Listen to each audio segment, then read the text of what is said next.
fanomanana ny fitoeran'andro amin'ny pirenena ny ona ny CFM sy ny mpanohatra fiatrehana ny fetiny 5 sy ny 9 jona tsy manana fahafahana mivoaka ny faritra intsony ny ankamaroany ny malagasy Madagasikara aletika andavaka tanteraka tompoko lasy sy tompoko vavy hankafaliana sy ampitiavana hatrany no erabakanao amin'ity ariva ity tonga soenao atao anatin'ny fampalalam-bavao ny fetalavitry ny MBS koa manasanao hampanajana sy ampitiavana aran-tenako anaraka ny vaovao hatramin'ny farany araka naraintsika tao anatin'ny lohatenim-baovao teo dia toy ny fangatahan'ny mpanohitra ny fikoanando am-pirenena dia tonga ny ona tamin'ny komite ny fampihavanana malagasy na ny CFM tetsy ampefolo androany ny mpanohitra izay nahitana ny antoko timma sy ny vondrona panorama ny teo anivon'ny CFM moa dia ny aika ihany koa fa ny fifampiresahana ireriany no vahaolana eto Madagasikara fanadidina avetrany ary eo amin'ny sary sindra-tsary ny toky Ramarola Ufany manana ny fikoanando am-pirenena dia nisy androany ny fionana teo amin'ny mpanohitra nahitana ny komity teknika iombonana manomana ny fikoanando am-pirenena sy ny komity ny fampihavana pirenena malagasy na ny CFM. Ny zotram-pifidianana rehetra tsy ankanavaka mihitsy matsy no mila dinian'ny hery-velona rehetra manerana any Madagasikara mialoha ny fifidianana ho avy eto amin'ny firenena mba hanjakany ny filaminana sy ny valim-pifidianana madio sy eken'ny rehetra ao aorian'ny fifidianana.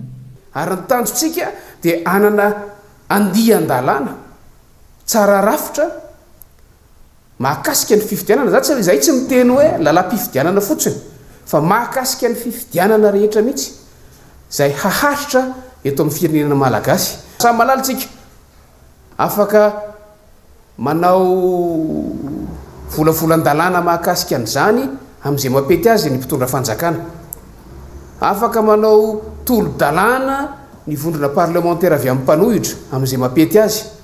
Samy malalintsika fa ny fiarahamon'ny pirenena dia efa samy manomana zavatra mahakasika an'izany fanatsarana ny lalàna izany any amin'ny misy azy tsirairay avy ihany. Fa ny tanjona dia ny hoe tsy hevitra avy amina firiana anankiray na hevitra avy amina vondrona anankiray no andeha hoentina makeny anivon'ny parlementa fa alao atambatra ireny rehetrarehetra ireny, na avy amin'ny antoko politika, na avy amin'ny fiarahamon'ny pirenena, na avy amin'ny syndicat, na avy amin'ny olon-tsotra, na avy amin'ny fikambanana tsotra, na avy amin'ny mpanohitra, na avy amin'ny antoko mpanohana sy mpitondra fanjakana. Atambatra ireny rehetrarehetra ireny ao anatina andian-dalàna anankiray no entina anavaozana an'io alohan'ny hatrehana ny andiam-pifidianana manaraka. Hitondra an'izany tsirikevitra zany no natongavanay teto amin'ny CFM mandroany. Na ny CFM aza dia ny aiky fa tsy misy afa-tsy ny fifampiresahana irery ihany no ahafahana mamany olana eto Madagasikara. Izy ireo izay miantso ny samy malagasy mba hifampiresaka. Ny taonan'ny malagasy hatrany mba hifampiresaka, hifampidinika amin'ny raharaham-pirenena fa amin'ny alalan'ny fampiresahana ihany, amin'ny alalan'ny fampidinena ihany no ahafahantsika misoroka izay mety ho disadisa, ahafahantsika mandroso ny sosokevitra hahasoa ny firenentsika. Ny tanjona dia iray, dia ny tombotsoa ambony ny firenentsika mba tsy hisian'izany krizy zanyndray, mba hisian'ny fifidianana madio mangarahara ary ekeny rehetra. Maso ivo maro, vondrikery iraisampirenena maro ary ankolafikery maro eto Madagasikara no efa nanaterany ny mpanohitra tamin'ny alalan'ny komity teknika iombonana manomana ny fikoanando am-pirenena io fitakiana io. Androany ariva izao dia fantatra fa mbola niona tamin'ny FFKM ihany koa ny mpanohitra. Fantatra fa rahampitso no andaniany solombavambaoka na tsy ilay volavolan-dalàna ifeny teto bolam-panjakana sy mpantsina 20 sy 20. Misy valambe 70 pejy eo ity volavolan-dalàna izay ankinany impirenena sy ny imbahoaka ity, kanefa dia zara raha nomena 420 ramonja ireo solombavambaoka andaniana izany. Fanadidina avetrany mbola eo amin'ny sary sindra-tsany toky Ramarola hatrany. Ao anatin'ny 420 ramonja no aneren'ny mpitondra fanjakana andanian'ireo solombavambahoaka ilay volavolan-dalàna ifeny teto bolam-panjakana 20 sy 20. omaly ariva matsy vao tonga tanteraka tena nivony anteny mera-pirenena ny antsipria ny volavolan-dalana io. Androany kosa dia efa nazavain'ny ministry ny vola sy ny toe-karena tamin'ireo solombavambahoaka ireo teboka nisongadina ao anatin'ity volavolan-dalana ity, ary raha mpitso ihany dia efa iroso amin'ny fandaniana na fitsipahana io volavolan-dalana io ireo solombavambahoaka. Izany hoe tsy afaka ny mandinika amin'ny antsipriany io volavolan-dalana tena iankina ny aim-pirenena sy aim-bahoaka io zany ireo solombavambahoaka. Tianambara zany loha eto raha resaka loi de finance rectificative zany dia atao hoe androany no nanaovan'ny ministre ny présentation zany dia raha riva izy io no mandeha séance plénière mandeha commission dia raha ny fanambarany teo antsika nafantatra hoe andeha séance plénière rapitso nefa raha ny lalàna zany dia 30 andro no fotoana omeny lalàna ny solombavambahoaka andiniana ny loi de finance io zany. Ka raha zay atao hoe fotoana 30 andro zay dia ao anatin'ny 27 ora ny andiniana solombavambahoaka azy dia raha mahafantatra fa tsy voadinika mihitsy zany io loi de finance io. Dia zay no anisan'ny mamperitreritra hoe amin'ny zavatra ohatran'izao zany matetika lany foana tamin'ny anteny mera-pirenena zany. Ka ho an'ny député mpanohitra moa zany dia mazava ho azy fa ohatrany manahirakirana ihany andany zavatra tsy mazava ohatr'izay zany, satria mba ilaina hita daholo ny pitsopitsony sy ny fandaniana rehetra dia zay no ahafahana zany hoe mandany na tsy mandany le lalàna. Fantatra ihany koa fa tsy navelan'ireo mpitarika ny fivoriana tao amin'ny anteny mera-pirenena ametraka fanontaniana amin'ny ramatoa ministry ny toe-karena sy ny vola ireo solombavambahoaka. Fiatsika azerana fitohana ny solombavambahoaka maro satria ilay mpisolovava ny vahoaka mihitsy zany no tapenam-bava. Falalaovan'ny fitondram-panjakana tanteraka ny vahoaka malagasy hoy ny fandarana miara-manonja tamin'ity androany ity tsy eo amin'ny fanaovana fety etsy roa ihany fa hitam-baribary izany any anatin'ny fomba fanoratana ao anatin'ny teti-bolam-panjakana na simpantsiana izay nalefa tena nivon'ny anteny mera-pirenena ankamianatrany no anaovana ny fitantanana ny firenena. Mamitana amintsika ny fandarana miara-manonja androany ary hiavitra Sondrabe sy Mathieu Prince. Tsy misy fandaniana sy fisainana mijery alavitra mihitsy ny fandrafetana ny teti-bolam-panjakana na simpantsiana fa dia natao petatoko sy entsikentsika hatrany. Manginy fotsiny tsy fanekenany tsy fahaiza mitantana ataon'ny mpitondra ka niliana ny rihatra any amin'ireo trangany sesy. Ny tsapa dia mitady anao tery-vaimanta amin'ny fampandaniana ny LFR na ny teti-bolam-panjakana na simpantsiana ity fotsiny hatrany ireo mpitondra. Zay ny tena hoe tena mahavenareo zany ao anatin'izay hoe tena venareo ao anatin'le izy raha mba miala ilany mba mitady manilika ny andraikitra tsy vita dia mba zavatra mitombona fa ny anareo tonga dia le zavatra nisy zara raha nisy ady any Ukraine ahafahana nanilika ny tsy fahaizana talohan'izay aloha hoe mbola tsy cyclone te dia efa tsy nainininareo nalohany tamin'ireny fotoana fitantanana reny nisy an'ny Covid reny tamin'ny fotoana efa levé ny resaka confinement efa niasa ara-dalàna daholo verina amin'ny fiainana andavanandro tsika rehetra fa nareo mihitsy ny tena tsy mahay mitantana. Sorasoratany tany anatin'ny LFR tamin'ny 2020 ny resaka plan Marshall fa tsisy fanatanterahana iny dia avy eo indray zany dia miatrika ny resaka plan de redressement national na plan de redressement après amin'ny fisian'ny cyclone reny tsisy ninina zany inona le plan nentin'ny gouvernement teo anatrehan'ny anteny mera-pirenena zéro. Inona ny fanatanterahana ny zavatra tenen'le filoha-pirenena hoe anao redressement plan de reconstruction sy sisitsika tsisy zéro. Zao ara ny tetezana fanomamaika anazy fotsiny dia hoe anomboka asa anankiray tsika dia anao fety be aloha fa nanomboka ihany le asa fa ny fanatanterahana an'iny mbola point d'interrogation be zany. Dia ohatr'izay ihany koa ty teti-bolam-panjakana na simpantsiana ty manoratra manoratra ny ao anatin'ny ministère fitantanam-bola fa le zavatra ho ataony eo dia zavatra irréalisable tsy azo tanterahana fa dia zavatra apetraka fotsiny hosora-bola sy hosoratra ao anatin'io boky io député. Tsy tratra ny tanjona mikasika ny vola tokony hiditra amin'ny kitapo-bolam-panjakana izay ahitana fahaverezana hatramin'ny 7.3 miliara ariary ao anatin'ny 5 volana. Vola izay mifanahatsahana amin'ny vola vinavinaina hiditra isam-bolana izy io. tafakatratrany miba 7 miliara ariary noho izany ny vola tsy ho tafiditra ao anatin'ny kitapom-bola mpanjakana ka tsy misy tokony ho azo antenaina araka izany ireo fotodrafitrasa izay ampanantenaina raha tsy miroso amin'ny findramam-bola ny fanjakana izay mbola ho sarotra ihany koa manoloana ny fandikan-dalàna maro ankehitriny. Esory atao inona eo 370 milliards d'ariary ve ary ny ministre fitantanam-bola anao écarentre ny elefisy ny elefera fotsiny tsisy hoe ka satria zao nisy anty tsisy nina fa tonga de esory fotsiny 370 milliards aloha de andao ahenatsika 3848 ny impôt zay ataotsika tsehoany président alany 370 milliards tsika zay enao mitsika zany nefa tsy ampin'le ministre anao enao nefa be revongadra be wes ataoko ty anao an'zao anao anry anao anitsy anao an'zao iza no miteny amitsika fa azo fanampiana avy any velona ty fitondram-panjakana andro rajoelona tsy manao demokrasia ty iza no miteny amitsika fa azo fanampiana avy any velany ity fitondram-panjakana andro rajoelona izay tsy manao fa tsy mamotsifotsy ny mpiara-mombonantoko ty iza no miteny amitsika fa tsy mijery amin'ny fitondram-panjakana andro rajoelona maso ilany ny mpiara-mombonantoko amitsika zay tadiavy ny anteherana amin'ny zavatra rehetra zay ataony dikan'izany raha ity taony ty aloha baibay Brazil fa tsisy zavatra ho vita ny fitondram-panjakana andro rajoelona ankilana nefa dia mitohatra ny fidedahana ataon'ny fitondrana amin'ireo fotodrafitrasa izay efa hita fa tsy manaraka ireo fenitra takiana akory ohatra amin'izany ny sekoly manara-penitra izay tozary fisehoana fotsiny fa tsy misy vokany eo amin'ny tena lafin'ny fampianarana akory resahana ilay manara-penitra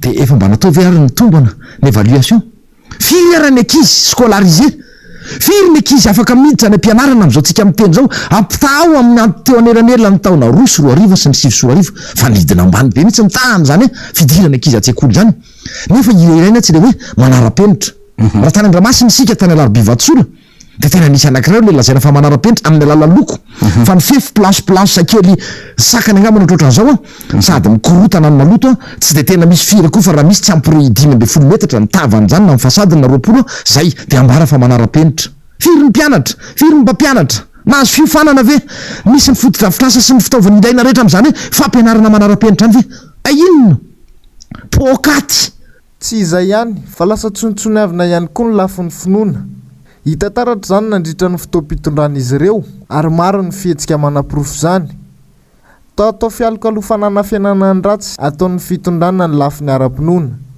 misy misangisangy fanahy misy misangisangy Andriamanitra satria misy mahatsiaritsiary tam'le 7 nanao akanjo fotsy de tsy amikanjany tafony Mahamasina de ndao tsika no fotoam-pivavahana ho an'ny firenena rehefa tonga ny volana Desambra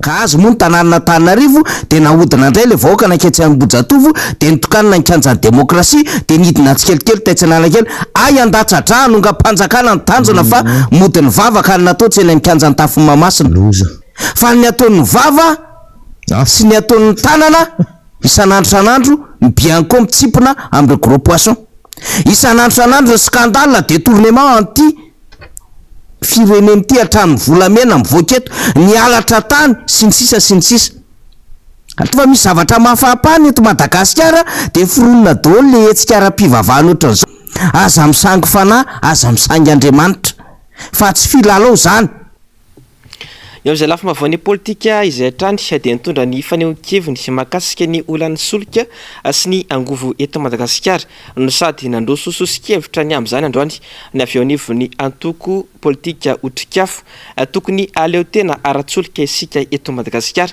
hoy ny fanazavana amin'ny alalan'ny fitrandrahana ireo harem-pirenena misy eto amintsika toa ny tsy miroro Javandray Maefa Manora Andray Malala Fandanimbolam-panjakana fotsiny ihany ny fampitomboana ny subvention ho an'ny jirama ho ny antokotrikafo androany raha nitondra ny fanehoan-keviny mikasika io fampiakarana ny teti-bola omena ny jirama io izay mahatratra hatrany amin'ny $10 ariary ho amin'ity taona 2024 sy 2025 ity efa natao foana ny fampitomboana sy ny fanohanana ara-bola io orinasa-panjakana io hatramin'izay saingy tsy mipaka mivantana amin'ny mpanjifa akory ny tena vokatra izany. Tao vao maika aza misedra olana lava ny jirama ary mitombo isa-taona ny fahavoazan'ny mpanjifa amin'ny vatam-panjiro sy rano lavareny eto Madagasikara. Tsy ilay resaka subvention mihitsy no vahaolana amin'izy amboniny zany tsy ho vitan'ny mpitondra fanjakana akory nge no manetsina an'ilay filana ao anatin'ny orinasa jirama sy ny trosan'reto ilay compagnie pétrolière anakefatra reto zay azadino aloha fa raha miresaka jirama zany tsika zany hoe miresaka jiro sy rano mbola eo amin'ny 100 ny vahoaka malagasy monjany no afaka misitraka n'izany jiro zany ny rano zany mbola tsy resahantsika ka raha oharina amin'ny adiran'ilay subvention dia verinay hoe misy fitantanana tsy mety any ao anatin'izay zavatra satria tsy mitsahatra no midangana ilay subvention nefa tsy ny vahoaka malagasy rehetrarehetra no misitraka an'izany jiro sy rano zany. Amin'izao fotoana izao vao mainka hitohy ary hamafy ny fijalia-mahoaka mananontany ny fiakarany ny viditsolika manerana ny nosy ary hiakatra manaraka izay ihany koa ny vidim-piainana izay efa tsy misy oviana amin'ny maro intsony. Azo atao tsara nefa ny misoroka izany rehetra izany ho ny antoko politika otrikafo raha manana finiavana politika hanokatra ny tsy miroro ny fanjakana ahafahana manalefaka io olona ny solika sy ny angovo eto Madagasikara io izay andehibe ny toe-karena malagasy. Vahaolana maharitra dia tsy misy afa-tsy ny fahaleovan-tena amin'ny lafiny angovo ihany ary vahaolana ho an'ny orinasa jirama io menaka mavesatra io dia verinay hoe tsy misy antony tokony tsy rosoana amin'io andao re ioarana izay lay fifanarahana namotika an'io orinasa jirama io sy namotika ny vahoaka malagasy efa vahaolana ao atsika zao dia zao ty averinay foana vahaolana ao atsika zao dia zao ity resaka tsy miroro ity resaka menaka mavesatra ity dia verinay hoe andao irosona satria raha sanatry ary tsy maintsy hiakatra io raha tsy raisitsika ny vahaolana zany raha tsy ampiasaintsika ty menaka mavesatra ity rehefa midangana eo tsy misy azaka ny fiakarany vidim-piainana eto itsika rehetrarehetra. Sosikevitra ihany ny anay ho ihany ny antoko politika otrikafo fa anjarany mpitondra no mandray na anao be marenina tony mahazatra ka amelan'ny firenena ho latsaka lalina tahaka izao foana. Lafomba vaon'ny sosialy efa somebiseby ny rehetra amin'izao fotoana izao hiatrika ny fetin'ny fahaleovan-tena eto Madagasikara. Maro ireo misafidy ny amonjy ny toerana ny aviana tsy toy ny teo aloha kosa nefa faniana ireo olona manana fahafahana anatanteraka izany raha ny hita teny amin'ny toby fiantsonana fiara tetsy Andotam-penaka nanaovany ando miaradina sy Manorandriamalala fanadihadiana androany. Efatrandro sisa dia gadona ny fanamariana ny fahatsiarovana ny faharoa amby mpolo taona ny verena ny fahaleovan-tena ny Madagasikara. Fotoan-dehibe ho an'ny fiainan'ny firenena fa andro miavaka ho an'ny tsirara ihany koa samy manana ny fomba hiatrehan'izany ny rehetra ao ireo misafidy hivoaka ny faritra monjy fianakaviana. Tsy ny rehetra nefa no manana fahafahana manatanteraka izany noho ny fahasahiranana ankehitriny ka mijanona amin'ny toerana misy azy ihany. Nandeha zay zegny avy Anosy zay fa zay izy tandeha vakansy teto Antananarivo. Le fety tsy ho any an-tanàna 26 ana Anosy be ihany miavaka ihany any aminay fa maro be zay avy any. Etapany ihany no nandeha ty dia etapany tavelany. Tsy sahirana marina fa mba miezaka ihany zany mba mandeha mivoavoaka. Zay nananana telo dia desina zany zasa mandeha mivoaka any. Raha fiara manodidina ny 100 hatramin'ny 20 isan'andro no mivoaka eto amin'ny gara Makia Andotam-penaka rehefa andavanandro. Nanatombo kely eo amin'ny fiara 30 zany tamin'ity fety 2022 ity. Raha toa ka efa nanantika ny 50 tany ho any zany roa taona lasa zay. Manam-porofo izany fa niena ny fahafahan'ny fianakaviana na ankohonana mivoaka ny faritra noho ny fahasahiranana. Na izany tsy izany, misy ny lamina napetraky ny mpitantana ny toby fiantsonana amin'izao fety izao. Makasika indrindra ny fepetra saka ny arovana ny olona tsirairay avy manoloana ny Covid-19 indrindra ireo fanaraha-maso samihafa isorohana ny lozam-pifamoivoizana eny amin'ny lalam-pirenena.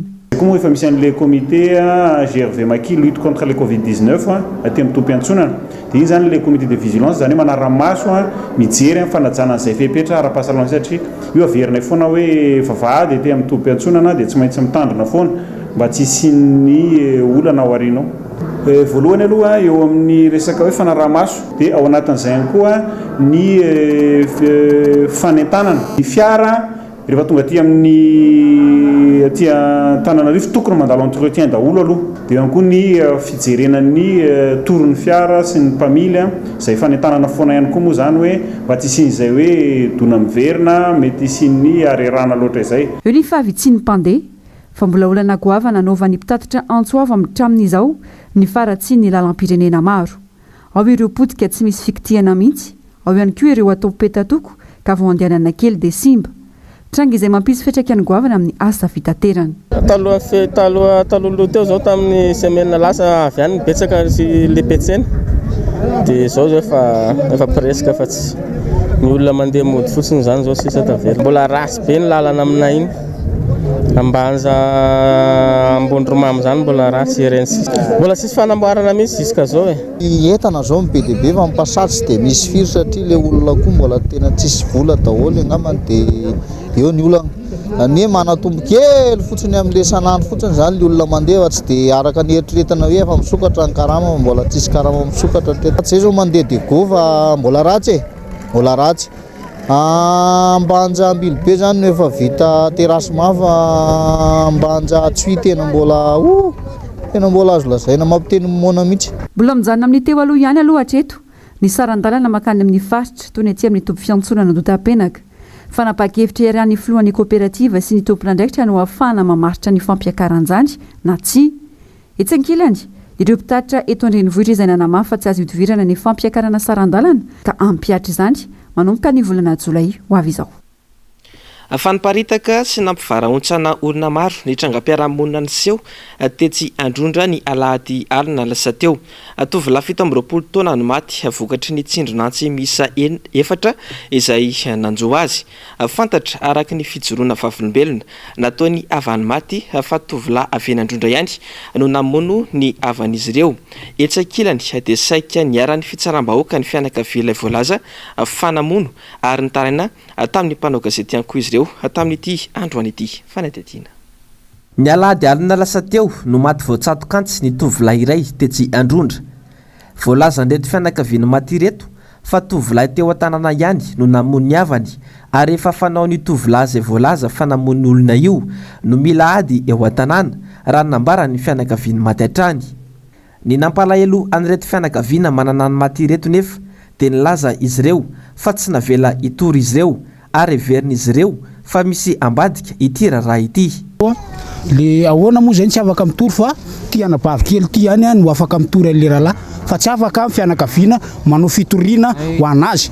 Ohatriny tsy mazava aminay le izy atsaminy noviana na ahitana izany atsaminy noviana konkoa no ahafantaranay hoe nisy problème atsamin'izay ka hoe tsy afaka mitory ny fianakaviana raha ohatra ka misy fandratsana ny avanay dia tsy afaka mitory zany zay fa hoe nireny ihany sy ny anabaviny ihany afaka mitory dia tsy afaka mihitsy ary tsy afaka mijery an'ilay olona zay hoe izy marina ve sa tsy izy dia tsy afaka manamarina an'izay nefa zay dia nefa zany zavatra zany nefa ohatrany sarotra be sady mampalahelo le zavatra tahaka zany tsy afaka mitory zay tsy afaka mana dia ao anatin'ny problème nefa le olona mety zavatra tsy araka le eritreretiny ny akety atao anazy dia zay zany tsy afaka mametsaka plainte tsy afaka mamantatra hoe le olona ihany konkoa le izy le voatazonao sao dia mba misy tolobora kosa ao anatin'izay zavatra zay nefa hoe tena nasina sisy bola dia tsy afaka mitady mihitsy zay hoe mba tokony hoanina amin'ny tsy afaka mihinana lalàna ho anay zany zay ary tsy afaka manana plainte tsy manana famarinana ho anay zany zay.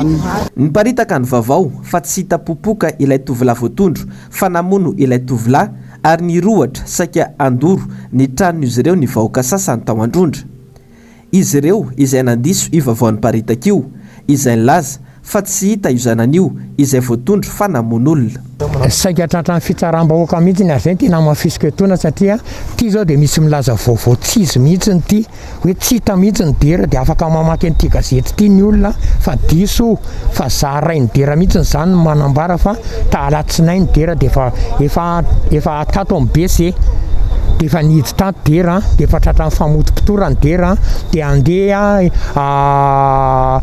juge d'instruction zany dia efa fanjakana no mandray andraikitra an'izy fa ny zavatra mampalahelo zahay tsy manao nenina dia lasa le mitaija kely sy le mampinono sy le asa fivelomana kely le fitondrana varotry ny tanàna zany lasa ohatrany hoe ampangain'ny olona hoe manafina anazy dia zay ny anisan'ny mampalahelo anahy. Za koa miara-miombona alahelo amin'ny olona manana fahoriana io satria aina le izy tena tsoroka aina marary ny aina fa le fitsarany le vahoaka amin'ny teniteny foana hoe avoay dera idinao dia ny tranonay dia davonodorana dia zay tsy manao nenina ary sorako lehibe amin'ny président Pokotany tonga dia ny anty polisy niaro ny ainay dia zao manambara fa efa ty amin'ny fanjakana ty amin'ny BC1 zao dery zao tamin'ny latsinainy aloha mba asiana ny fandiniana fa nyeloko ny zanaka tsy eloko ny ray ary tsarovo tsara fa tsy niteraka fanahy zay fa niteraka vatana.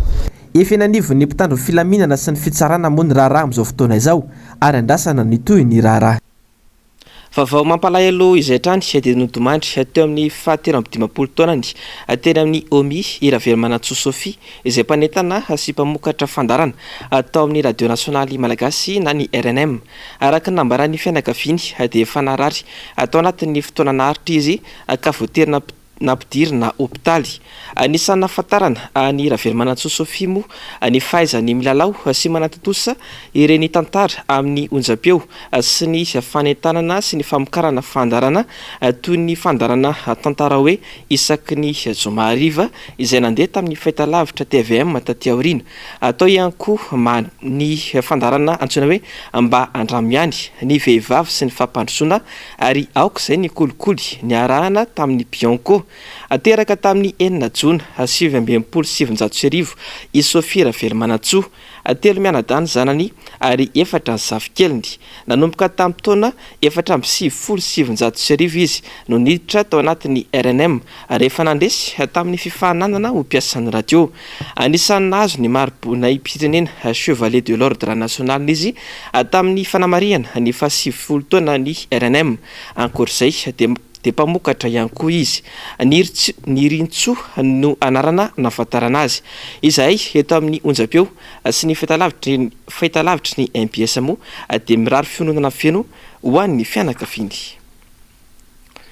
Famirongatra tatoato ny tranga fakana ankeriny ny olona varira tsy vitan'izany ihany fa saika tsy voaja ihany koa ny zon'izy ireo indrindra eny anivony fiarahamonina rehetra eny.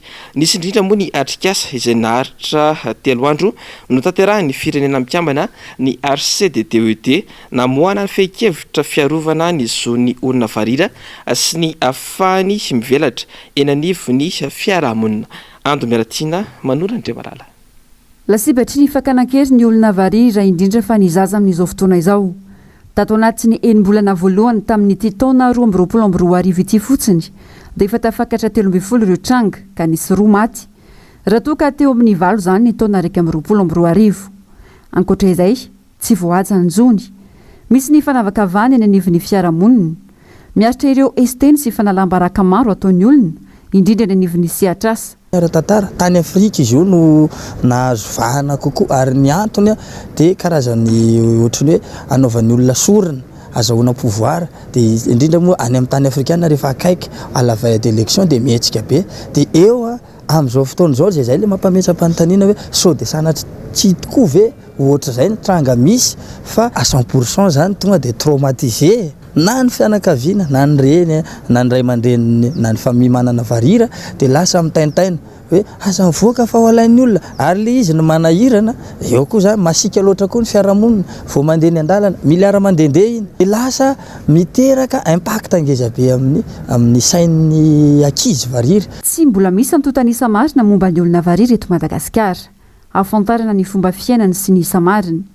Ho sarotra no mafana manao izany dingana izany raha tsy izy ireo mihitsy no mirotsaka an-tsehatra manao ny asa ka anaovany antso amin'ny tompona ndraikitra voakasika ny hanomezana lanja manokana azy ireo amin'ny fanatanterahany. Misy mbola misy maro any ambadika any ary anisan'ny plan d'action zay tena miandry anay dia ny recensement satria izao ny zava-misy ary zay anisan'ny natsonay andreo mpamatsy vola hoe amin'ny resaka anampinanay satria ny zava-misy raha ianao ny recensement tsy possible tsy réalisable zany raha olona tsy varirany andeha hidina sur terrain anao recensement vu an'le circonstance satria raha midina any ambanivohitra misy ray aman-dreny vao mahita hoe iantany momba ny zanany variry ianao tsy omeny anao ny marina fa zany aloha izahay mihitsy any hijoro hilatsaka tsehatra anao an'le recensement sy fanentanana satria ny zava-misy ange mbola be da be ny vahoaka malagasy tsy mahafantatra inona marina le variry inona ny olana iainan'le variry fa ny tena marina izahay variry no mahafantatra hoe zao ny olana iainanay. Miaiky ireo mpiaro ny zon'olombelona eto Madagasikara fa tsy voaja ny zon'ny olona varira.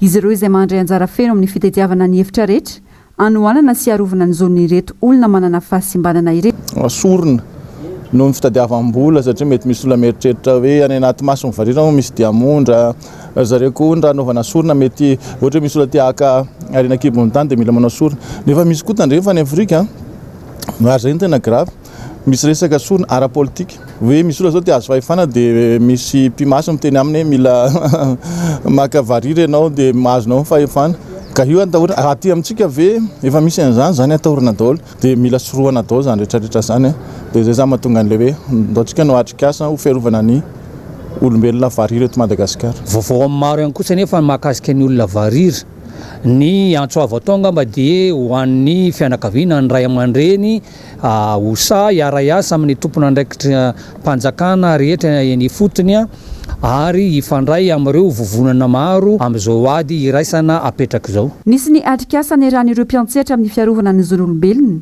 izay ny farana androany tetsy Antaninarenina mahakasika ny fitadiavana ireo paikady rehetra ho fiarovana ny zon'ny olona variry eto Madagasikara. Voatolotra sy ho ampafantarina ny tompona andraikitra voakasika ireo fenkevitra rehetra voarakitra nandritra izany ka andrasana ny fampiarana azy.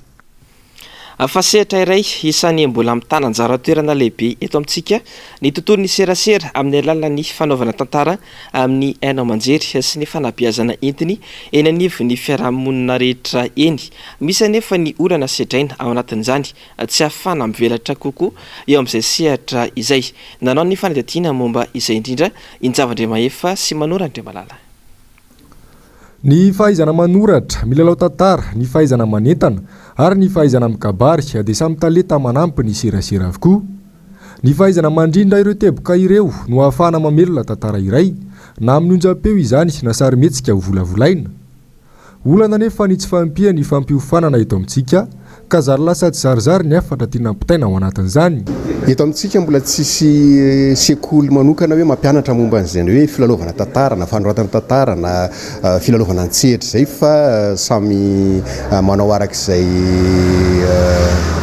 ataony eny zany rehetrarehetra. Betsaka ny manana talenta fa ilay teknika izay ahafahana mifehy azy tsara zany no tsy ampy eto amintsika any ka manao karazana hoe iganagana milomano ka samy manao izay patany eo amin'ny hoe ireo sehatra ireo. Afaka miditra amin'ny sehatra ny filalaovana tantara sy ny fanoratana avokoa ny rehetra saingy ilaina fahaizana amin'ny serasera ahafahana mandrindra ny hevitra hifanaraka amin'ny tanjona kendrena ka zava-dehibe indrindra amin'izany ny fanabeazana. Ankehitriny raha amin'ny sehatra ny kabary ny tantara resaka serasera io mbola betsaka ny tanora manao valalanamboan'ilay izy mieritreritra fa ho an'ny antitra ihany zany zavatra zany natao ho an'ny tsy manan-katao izany rehetra izany dia io zany le fiarahamonina mihitsy mbola mipetraka hosakana tsy ahafahana mihetsika eo anatin'ilay izy fa raha tsy lazavatry ny tantara nonjam-peo fotsiny zao maro ireo olona mihaino azy na ny any ambanivohitra zany na ireo mpiasa birao tendrenivohitra. Anisan'ny zavatra lehibe tena mitazona anjara toerana eo amin'ny fanabeazana io tsy ny amokatra tantara be dia be ny tanjona fa ny anana hafatra mafonja sy mavesatra ho ampitaina ho an'ireo taranaka mifandimby. Nisy moa androany ny fanolorana mari-pahaizana ho an'ireo mpianatra ny ofana manokana mikasika ny famolavolana talenta momba ny serasera tetsy Ankadivato ka tafiditra indrindra tao anatin'izany ny kabary ny filalaovana tantara amin'ny onjam-peo fa ihany koa ny sarimihetsika. Vaovao kolotsaina izay hatrany dia fankalazana ny iray volan'ny teny malagasy manana ny toerany ary mampiseho ny maizy azy ny firenena iray ny teny izay mampiavaka azy. Mila omena lanja nefa izany ary kolokoloina ireo mpandalina sy mpandabe. Ravy Razafimahenina Tahirinena. Tafiditra ao anatin'ny kolotsaina maizy azy ny malagasy ny kabary. Tsy nisy fanavakavahany intsony ny fiangaliana azy ity taty aoriana fa efa samy miezaka ny mianatra avokoa ny tsirairay na ny bitika indrindra aza. Ilaina tokoa ny fahaiza-miteny himasom-bahoaka ankoatra ny fahaizana mandahan-teny. Eny amin'ny ankapobeny aloha eo ihany zay fa tena ny anarana lisy zany mba entina nasoavana fiarahamonina satria ilaina foana ilay miteny eo amin'ny fiarahamonina indrindrandrindra. Tsy maintsy hoe anarana aloha voay rana fazotony amin'ny fianakaviananay zany tsy dia misy mahay miteny dia izay koa ny tena nandrisika ny anatra an'ilay izy. Azo atao fitaovana afaka hitondra fampandrosoana ho an'ny firenena iray ny kolotsaina raha omena lanja sahaza azy ho ny mpanabe.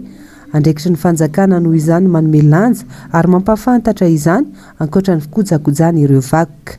Ao anatin'izay satria ny kolotsaintsika no fandrosoana tsara indrindra satria efa mandroso ny olona anankiray dia mandroso ny ankohonany, rehefa mandroso ny ankohonany dia mandroso ny fokotany izay misy azy, rehefa mandroso ny fokotany izay misy azy dia mitombo ihany koa ny fandrosoany distrika izay misy azy, ary rehefa samy mandroso dia mitombo azy ny firenena. Zany hoe tokony lara-pamihan'ny fanjakana zany ity resaka momba ny kolotsaina ity, fa ity ny tena mampandroso aingana indrindra ho an'ny firenena izay misy atsika. Misy kosa aloha tsy omentsika atsiny izy fa miezaka izy mba hiroso sy hanao ny tsaratsara kokoa mba ho an'ny fiveloman'ny tenan'izy manokana, tsy hifamezatsiny reny. Kanefa na izany arak'ilay fitenenana manao hoe ny mpanosa raha misy asa tanana, ny pikabary ihany koa misy asim-bava, ka noho izany le asim-bava zany tokony ho arajarina ao anatin'izay zavatra satria adidy ane no atao hoe andraikitra le hoe pikabary fa tsy hoe anaram-boninahitsy akory le izy ao anatin'izay. Dia io moa samy manana ny azy, ny olona tsiraray avy. Nivoaka ny farany herinandro teo moa ny andiany raitra ka pikabary efajato isa no navoaka tamin'izany. Mpikambana ao anatin'ny fikambanana pingy izay mampianatra maimaim-poana no manao asa soa ihany koa. Ny lafim-baovany fanatanjahantena dia andray anjara amin'ny lalao fiadina ny amboaran'ny Afrika amin'ny taranja beach soccer isika Madagasikara. Miankina amin'ny lalao ato anatina nefa ny ijerena ireo andrafitra ny ekipa pirenena mialohan'ny lalao ho an'ny volana Oktobra ho avy izao. Ravirazafi Mahenina sy Andry Rakotomalala. Ilay amin'ny Seychelles Malawiana Komoro no Jona amin'ny ekipa malagasy ao anatina lalao beach soccer fiadina ny amboarany Afrika izay atao any Maputo Mozambique ny 20 Oktobra ho avy izao. Nizy maizao no anao ny atsapaka ny Fédération Africaine ny baolina kitra, tsy maintsy manao izay andresena ny iray amin'ireo i Madagasikara raha maniry no tafiakatra amin'ny dingana famaranana. Mizara vondrona roa ny Kozafa izay misy ny zona Afrika Australe ary ny Sekafa izay misy ny Afrika Atsinanana sy Afony. Ao anatin'ny vondrona tsy ilaina fifantsanana no misy ny ekipe pirenena malagasy. Tafiditra anatin'ny vondrona misy any Mozambika kosa ireo firenena fito voalohany. Nandritra ny tafy nataony tampanao gazety moa dia nilaza ny mpilalao malagasy fandrobaka ny amboarany Afrika ny tanjona fa tsy indray anjara fotsiny ihany. Fanazarantena misy telo no izany no tanteran'ny ekipa pirenena ny volana Aogositra, Septambra ary Oktobra ho avy izao izay karakarain'ny Fédération Malagasy ny baolina kitra miaraka ny fanofanana mpanazatra eo amin'ity taranja beach soccer ity. Mandritra ny lalao atao anatiny mialohan'izay kosa no ijerena ireo izay mety andrafitra ny ekipa pirenena. Atsehivina fa efa nimbata ny amboarany Afrika ny taona 2024 ateo amin'ny taranja beach soccer i Madagasikara ary nandray anjara tamin'ny fiadina lalao maneran-tany tany Portugal ihany koa. Ny vaovao maresaka iraisam-pirenena farafahakeliny olona arivisa no nodomandry vokatry ny orohoro-tany goavana ny tranga tany Afghanistan alina ifoandro any maraina tsy lavitry ny Costa any amin'ny fatra atsimo atsinanana. Ravirazafi Mahenina, Andry Rakotomalala. Isa vonjy maika ihany no mbola nivoakatra amin'izao. Ahina hitombo noho izany ireo namony ainy sy ny naratra ho lehibe ny fatra ao Paktika. 5 teo kosa raha ny fantatra ny tanjak'ilay orohoro-tany teo martrefy ny Richter. Anginy-by maromaro no nampiasaina namonjeny ireo trabona sy ny tanterana ireo naratra ary namatsiana fitaovana ara-pahasalamana sy sakafo ireo toerana tena voamafy. Olona napetraka nefa betsaka ireo fatra no saridalana na amin'ny alalany angidy-by aza. Feno tany miotsaka ihany koa any amin'ireo lalana tokony andanan'ny fiara. Tapaka ihany koa ny fifandraisana rehetra ho an'ireo toerana nitrangany orohoro-tany. Miantso vonjy noho izany ny fanjakana Afgana amin'izao amin'ny fanampiana hitadiavana ireo niarambony. Nilaza moa ny tompony andraikitra fa tsy ampy ary tsy nivonina tamin'ny loza voajanahary tony-tranga ny sampana mpamonjy vona any an-toerana. Vitsara teo izy ireo raha arakisa. Nilaza kosa ny firenena mikambana fa efa nandefa olona nanao tombana ny fahasimbana rehetra, efa mivonina any ampy ihany koa ny vondrona Europeanina. Raha ny sampana mpamatatra ny mety ho toetrin'andro any an-toerana nefa mety hisy orambe izay mipetraka olana hafa ihany koa satria tsy misy alofany ireo trabona marobe ary mety hiteraka tondran-drano indray izany. Raha tsy hivina ny volana janoary teo no nitrangana orohoro-tany nananatanjaka 5.3 tany amin'ny fatrandrefany Afghanistan. Olaina amin'ny 20 no namony ainy tamin'izany ankoatra ireo naratra. Ao anatin'ny krizy anefa any an-toerana amin'izao ataoriana ka ireo taliban ankery ny fahefana anotapahany sehatra iraisan'ny pirenena ny fanampiana rehetra ho an'ny Afghanistan. Tahaka ny mazatra dia ny fandarana Global News avy hatrany no arahinao aorin'izao fotoana ny fampiralalam-baovao izao. Aorin'izay kosa ny fandarana Saila zao ary ny horonan-tsary iray amin'izao mitondra lohateny hoe misy FBI devinement armé. Izay zany no entiko manakatona ny fotoana ny fampiralalam-baovao tamin'ity androan'ity. Soraka ianao tompoko lasy tompoko vavy nanaraka izany hatramin'ny farany. Veloma tompoko.